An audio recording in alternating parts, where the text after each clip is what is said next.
नमस्कार. हवामान अंदाज आणि माहिती या यूट्यूब चॅनलमध्ये मी दादा सुकाने आपले सर्वांचे स्वागत करत आहे.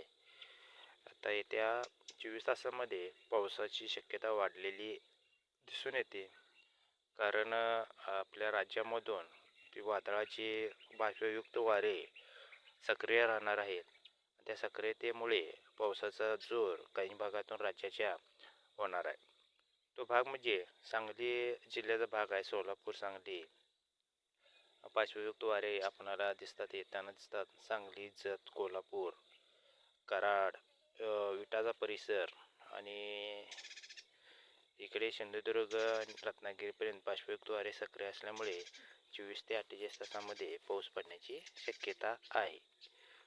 तरी ह्या भागातून स्थानिक वातावरण बनवून पावसाची शक्यता दिसून येत आहे. ही आजची नवीन अपडेट आहे. अशाच नवीन अपडेट पाहण्यासाठी चॅनल सबस्क्राईब करून ठेवा. व्हिडिओला लाईक करा. धन्यवाद.